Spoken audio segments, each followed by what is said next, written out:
అలాగని మొత్తం కాదు కదా, కేంద్రం మొత్తం ఆయుష్మాన్ భారత్.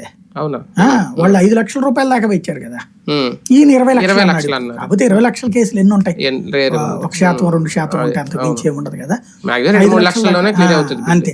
కాబట్టి ఇప్పుడు దాదాపుగా సగం బిల్లులు ఆయుష్మాన్ భారత్ నుంచి వెళ్ళిపోతున్నాయి.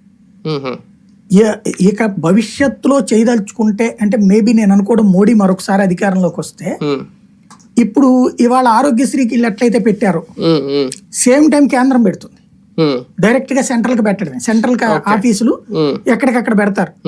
ఇప్పటికీ మనకి ఆయుష్మాన్ భారత్ అయితే మోడీ పేరుతో మెసేజ్ వస్తుంది, రేపు అదే వస్తుంది అక్కడ.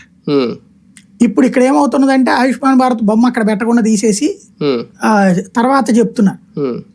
మేబీ రేపు తెలుగుదేశం గవర్నమెంట్ వచ్చింది అనుకోండి, హ్యాపీగా మొత్తం తీసుకెళ్లి కేంద్రానికి వదిలేస్తుంది. ఆయుష్మాన్ భారత్ అవసరమైతే మోడీతో మాట్లాడి చంద్రబాబు ఈ మేనేజ్ చేయడం తెలుసు కాబట్టి, నిర్వహణ సామర్థ్యం ఉంది కాబట్టి ఆయన ఏ రాష్ట్రానికి ఆ రాష్ట్రం పెట్టండి అని చెప్తారు.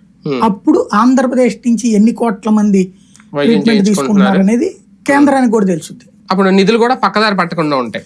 వాళ్ళు నాకు తెలిసి ఆయుష్మాన్ భారత్ అయితే 45 రోజులకు ఒకసారి నిధులు రిలీజ్ అవుతుంది.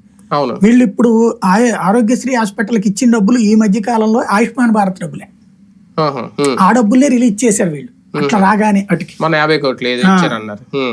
అంటే కేంద్రం ఎప్పటికప్పుడు రిలీజ్ చేస్తుంది, వీళ్ళు అయితే ఇవ్వట్లేదు, వీళ్ళు వాడేస్తున్నారు మధ్యలో. రైట్, చూద్దాం మొత్తానికి.